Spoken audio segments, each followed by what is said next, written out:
السلام علیکم، news updates میں خوش آمدید۔ امید ہے آپ سب خیریت سے ہوں گے۔ یہاں میں آپ کو بتاتی چلوں، شاعر اور ڈرامہ نویس امجد اسلام امجد لاہور میں وفات پا گئے۔ معروف شاعر اور ڈرامہ نویس امجد اسلام امجد 78 برس کی عمر میں انتقال کر گئے ہیں۔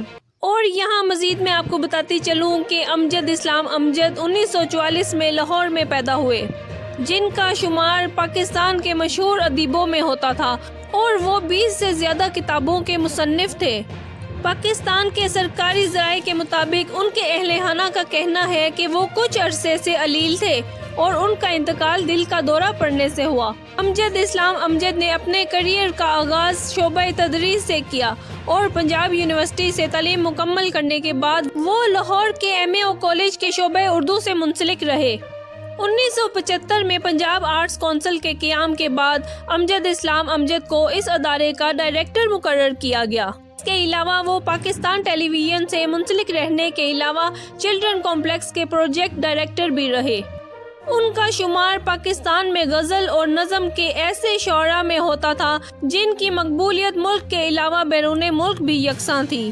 اور یہاں میں آپ کو امجد اسلام امجد کے بارے میں مزید بتاتی چلوں کہ انہوں نے پاکستان ٹیلی ویژن کے لیے متعدد ایسے ڈرامے تحریر کیے جنہوں نے مقبولیت کے نئے ریکارڈ قائم کیے، جن میں وارث، دہلیز، سمندر، دن، فشار اور ان جیسے کئی ڈرامہ سیریل شامل ہیں۔ امجد اسلام امجد کی ادبی خدمات کا اعتراف کرتے ہوئے حکومت پاکستان نے انہیں سن 1987 میں صدارتی تمغہ حسن کارکردگی اور 1998 میں ستارہ امتیاز سے نوازا تھا۔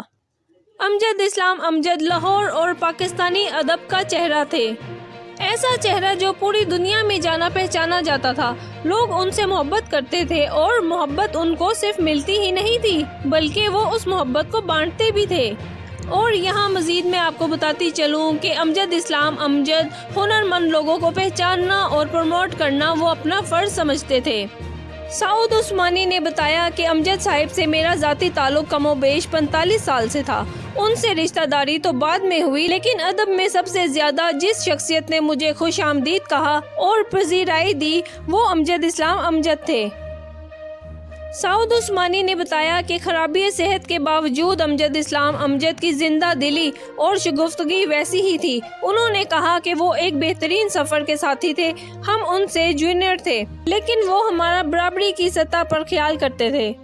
اور مزید میں آپ کو بتاتی چلوں کہ آمنہ مفتی کا امجد اسلام امجد سے قریبی تعلق رہا۔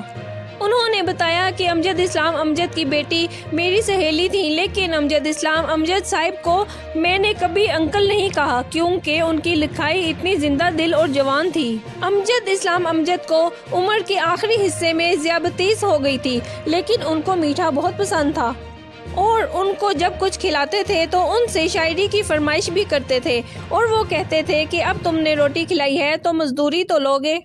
اور مزید انہوں نے کہا کہ امجد اسلام امجد کی ایسی شخصیت تھی کہ ان کے اندر کسی قسم کا غرور نہیں تھا، وہ ہر کسی سے ملتے تھے، جونیئرز کو عزت دیتے تھے اور ہر لکھنے والے کو دوست سمجھتے تھے۔ امجد اسلام امجد کی شخصیت کی اہم چیز ان کی حسن مزاج تھی۔ اور مزید میں آپ کو بتاتی چلوں، لاہور میں حسن محفل میں بھی امجد اسلام امجد موجود ہوتے تھے، وہاں کہکے گونجتے تھے، ان کی جملے بازی اور مزاح مشہور تھے۔ ڈرامہ نگاری کے ساتھ ساتھ اردو شاعری میں ان کا ایک علیحدہ مقام تھا، ان کے کلام میں توانائی تھی، ان کی نظمیں ہمیں ایک خاص رومانی طرز احساس سے روشناس کراتی ہیں۔ امجد اسلام امجد کی وفات پر پاکستان کے وزیر اعظم شہباز شریف نے بھی دکھ کا اظہار کیا۔ انہوں نے سماجی رابطے کی سائٹ ٹویٹر پر لکھا کہ آج معروف شاعر اور دانشور امجد اسلام امجد کی وفات کی صورت میں اردو ادب کا ایک عظیم دور ختم ہو گیا ہے۔ پاکستان سوشل میڈیا صارفین کی جانب سے امجد اسلام امجد کی وفات پر دکھ کا اظہار کیا جا رہا ہے۔ ان کی وفات کو اردو ادب کا عظیم نقصان قرار دے رہے ہیں۔ ان کی وفات پر افسوس کا اظہار کرنے والوں میں پاکستانی اداکار اور مشہور شخصیات شامل ہیں۔ پاکستانی اداکار عمران عباس نے بھی دکھ کا اظہار کیا اور سابق کرکٹر شعیب اختر نے بھی امجد اسلام امجد کی وفات کو ایک بڑا نقصان قرار دیا ہے۔ اور آخر پہ یہ کہنا چاہوں گی کہ اللہ تعالیٰ امجد اسلام امجد کو جنت الفردوس میں اعلیٰ مقام عطا فرمائے، آمین۔ مزید معلومات کے لیے میرے چینل کو لائک اینڈ سبسکرائب کرنا نہ بھولیے گا۔ اپنا بہت خیال رکھیے گا۔ اللہ حافظ۔